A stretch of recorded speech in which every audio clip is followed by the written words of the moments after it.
Harita teh ijazah teh kudu ku guru anu geus wusul, geus nepi kana makom mursyid. Lamun ditakeun atawa diijazah ku guru nu can mursyid, ijazahna moal mati. Kalaku mah ge keukeuh kudu kitu.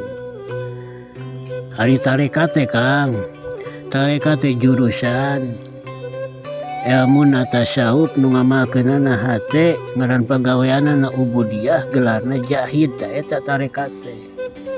Jadi keukeuh guruna teh kudu nu tos mursyid.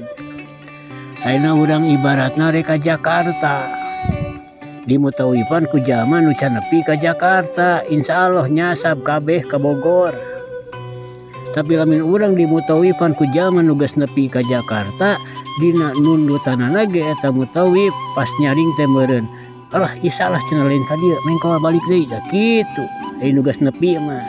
Tah lamun nu can mutawifna can nepi mah ka Jakarta, jasa teh nyasab we. Jadi keukeuh kitu tah. Kudu ku guru anu tos mursyid. Ayeuna cai dieusian ku teh kosong ngeusi moal. Jadi sanajan wirid ribuan ge ari guruna mahjub mah mahjub we. Teh ko eusi cikopi dikana gelaskeun, robah jadi ti susu moal. Cikopi mah cikopi we. Jadi ilmu Allah mah lempeng mah bisa dirobah geus kitu teh kitu we. Lempeng ibarat kareta api. Jadi lamun urang katabrak teh menyabogan urang cicing di jalan. Beda jeung angkot. Angkot mah bisa bulak belok. Diborong ka ditu ka dieu. Kan ari nu wirid ribuan ya kitu nya sok mengkol heula kitu tah jadi dukun 5 tahun mah. Jadi dukun heula.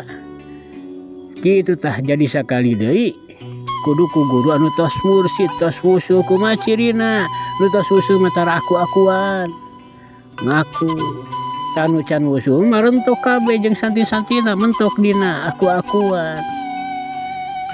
Nu tos wusul mah tara gampang nyalahkeun batur. Pamajikan nyarekan ngaragap diri sorangan. Mitoha buat bae teu nanya, mitoha goblok ulah kitu. Ragap bisi urang nu salah. Mana aropa nafsahu, pa aropa